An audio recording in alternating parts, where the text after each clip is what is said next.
Welcome to my YouTube series, Focus on Healing and Resilience in Saskatchewan's Social Workers.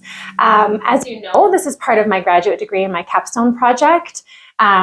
Looking at healing and resiliency has been a big piece of my MSW journey, so I really wanted it to be integrated into kind of my final year and see how it has shaped my social work identity. So this is a really cool reflection activity for myself as a learner, and also hoping to maybe share it with other Saskatchewan social workers on what healing and resilience might look like for different practices. So I'm curious about people's stories and what they can offer. And also I've kind of narrowed it down to Saskatchewan because I've lived here for the last 15 years. So it makes sense for me. Right. So for today, my guest is Sonja Harder. Do you want to introduce yourself a little bit to us, please? Yes, I am Sonja Harder. I've been working in sort of different ways in helping professions since I was in my early 20s. Currently, I am a master's social work practitioner in the sense of being a counselor. Yeah. Awesome. Thank you. And you work here at Red Plaid Counselling? Yes, I work at Red Plaid Counselling. It is my own business, sole practitioner. It's something that I've been doing for about 3 years. It was very part-time for a little bit, and in the last year or so, it's become my only job. Yeah, and I love it. It's so good to hear. It's nice when we love our jobs. Yeah. And, you know, I've been inviting folks that I'm interviewing to choose a space that's meaningful for them. So I've done Zoom interviews, and now we're in your office. Can you tell me why this space is meaningful to you?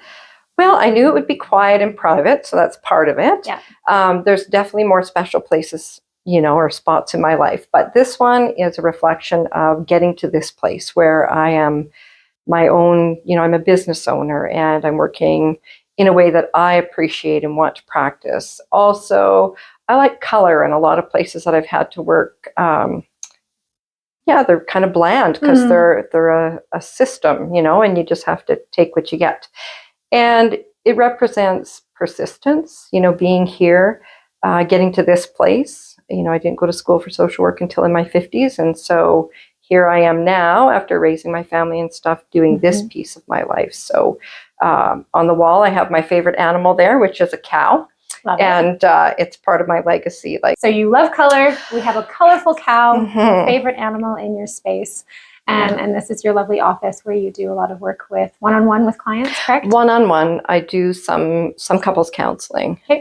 One-on-one would be more my, I'd say calling or expertise for sure. And the things I really focus on are grief, trauma, and personal growth. Okay. Yeah. Perfect. Awesome. Okay, well, let's get into it. I've got some questions focused more on healing and resiliency. So we're going to take some time to chat about that. So let's talk about a time where your personal approach to healing made a difference in a client's life. And what do you think you learned from that experience? Well, I reflected on this and thought about a client I saw like many years ago. And this client had quite a trauma history. And they were asking about, could they share this history with me? And I said yes. And as they shared that history and experienced their emotions and all that came out for them, they commented at the end of it, they were very grateful that I didn't cry when I heard their story. And I didn't understand at first why that'd be valuable to them, but they did explain to me that everyone they'd told their story to thus far, whether it was like in a treatment center or a therapist, had cried as they heard it. And that then they started looking after their therapist's feelings.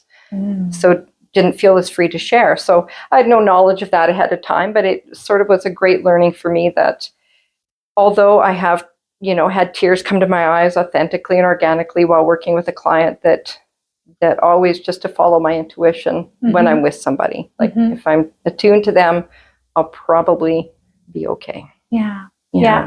So coming from that place of like, I'm holding space for this person's emotions. Absolutely. I might respond to that, but not necessarily have to have my own physical, emotional need to be held as well. Right. Yeah. Absolutely. Which I think is a big part of social work practice too, of ensuring that we are authentically holding that space. And authentic is one of my favorite values. So I love when that comes into play. Okay, so what are some strategies or tools that you've used to build resilience in yourself and with your clients? And then maybe how did you develop some of those techniques? or where did they come from? Early on, I worked at a treatment center, and I worked there for a lot of years, an addiction treatment center. I also have my own journey in my personal life with addiction, and so that whole recovery process and the wisdom of recovery is certainly one of the places that I gained tools and skills from long before I ever went to university. And I tend to use recovery-based wisdom and tools still. Like across my counseling, I find it valuable in many situations with many clients.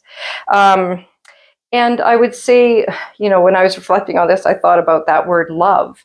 And I think that that's also a big piece of what I'm bringing to the table when I come into the room with a client. Because love to me is like a form of acceptance, right? It's one way that love shows up is by being accepting and knowing that all relationships, I can love somebody all I want, but all relationships have conditions and boundaries and things like that as well, and expectations. It's not that love is all encompassing of like, everything's going to be okay, I'll do whatever you like, but more so in loving you, I will also hold you to some accountability. And that looks different in all relationships.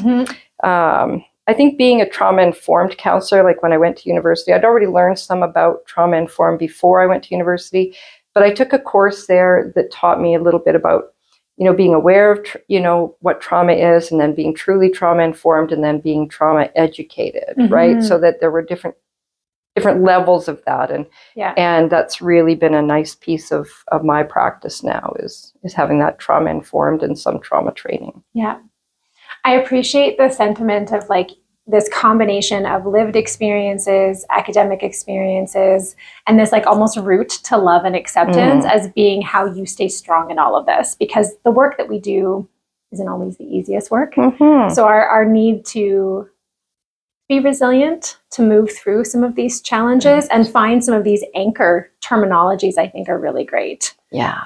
And lived experiences are so huge. Like even just going back to what you said in your intro of going back to school for this in your 50s, like our lived experiences shaped even just the practitioner you became before your formal academic education too. Absolutely. Huge piece of it. Yes. Okay. How do you think your journey towards resilience and healing influenced your work with clients, and can maybe provide an example of this in action? Okay. Well, I mean, I attended therapy as a young woman, and lots of different people suggested that to me, but one of them was a social worker. It's one of the reasons that my auntie, or the couple of people that got me into like thinking about down the road social work as a career. Also, a book. I read several books by a guy named Leo Biscaglia in my 20s, and that also was sort of like an early place where I learned about love and how to practice that in a way that worked for me. Meditation. I love silent retreats. Like if I can go somewhere and not talk to people or have to listen to them, it is a delight to my soul, and I think very restorative because, of course, in my work. This is what I do. I listen and I speak, and that's just, so it's restful in that way. It also makes me listen to me, which is what I need to do to keep resiliency and healing going for myself. That self-awareness piece, hey? Yeah, for sure. Yeah. When I was reflecting, I wrote here, these kinds of things. Like, well, I write for healing and enjoyment, and I read a lot. And these are the things that allow me to stay some folks might call right-sized or humble, right? Like they keep me in my place. Yeah. Right? Grounded. Yes. Yeah. I like how your sentiments or your actions towards resilience are very self-reflective and very quiet. And I think sometimes we can be misconstrued almost as extroverts because we can approach our work with a sense of confidence and being able to speak and those kinds of things. But then like 5 o'clock hits and you're like, I'm done saying words for the rest of today. So reading and silent retreats and writing things is more that introverted, reflective, quiet space that I think is so necessary in our practice. Yeah, I love that. I do agree. a lot of watercolor journaling, so I'll paint and then write over top of the colors. Oh, that's cool. Just thinking of your color, love the color. Right. It's such a different way of expressing ourselves versus it being just a blank piece of paper. Yeah. That's neat. It is neat, yeah.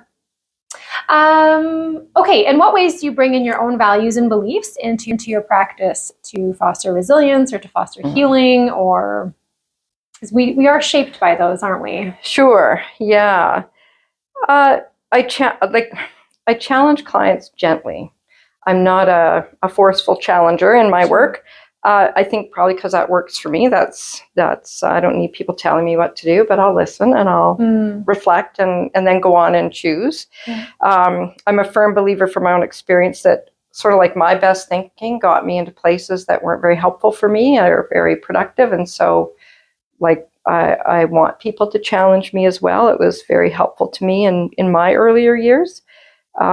Just like, growth doesn't just come from hard times. I don't believe it does come from pain, but it can come from communication. It can come from being inspired by something. So I think that's part of what I hope to bring to the table in my work. And then I think sort of a core is in my very early years of changing my own life. One of my mentors said to me, "Sweetheart, this thing isn't going to climb up your ass and into your heart. You're going to have to do the work." And that's always remained true, right? Yes. For myself, but also, clients come into the room and if they don't go out and do something, it doesn't have to be what I suggest, but something, nothing changes. And things don't get better or different unless we do something different. Ourselves. I think from a social work counseling perspective, that relieves a lot of pressure on our shoulders that we are the be all end all for our clients, which is I think can get to be a slippery slope in practice if we are putting that much pressure and responsibility onto us. Yes. And I appreciate that reminder of, clients, they have to take what they're learning and practicing here out there. And how does that jive with your life? How does that disrupt things? How does that shift things? How does that inspire you? And so that's obviously something that you value and believe within your own practice too, but personal and professional. Right. Yes. Yeah. I like reminding clients of that. Like, I think there's a stat out there and I'd have to find out where it is, but only 30% of the change is because of what you and I are doing here. The rest is up to you. Yes. So the pressure's not on me. That's right. So to kind of bring that into this space and find humor in it, I think is great. So, okay. So last question for our interview today. What's been a transformative lesson you've learned in your career about fostering healing and resilience, both in yourself and your clients? I think, in all the thinking that I did around the questions that you had presented me with, just those two things, acceptance and love, are really it. Yeah. And that we just have today, that's been really useful. Again, that fella that I read lots of his books, I have a tattoo on my arm and it says, "Living, loving, and learning one day at a time."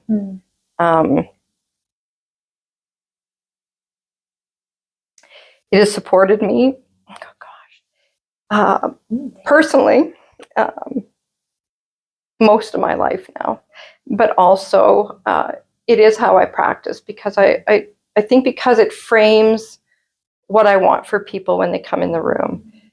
It is just this moment that we have. It is just this day. What am I going to do about my problem between now and when I go to bed tonight? I don't have to think about it forever down the road, and I don't have to always be looking behind me for what I did wrong or whatever my focus is, or the client focus is.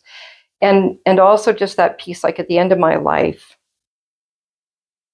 whether in here in the room, is just like, if I miss love, I've missed everything. And so I always want to be cognizant of that in this room, even with people who I struggle with, because of course we struggle with some of our clients. Like, how can I help? Or if I'm, or I think I'm helping and I'm not, or to be present to people, constantly bringing myself. I think that's a loving thing to do. And transformative on physical, emotional, relational levels, as we can see when you share your side of this too. So I appreciate hearing that. Okay, is there anything else you'd want to add for this? I don't think so. Okay. Yeah. Thank you so much for taking the time on a holiday Monday, no less, to spend with me and support my learning journey and hopefully support other Saskatchewan social workers who might tune into this. Even if we only get 3 views, I'm happy with that. So I really appreciate your time and your energy and your authenticity today. Sonja, thanks so much. Thanks so much, Heather.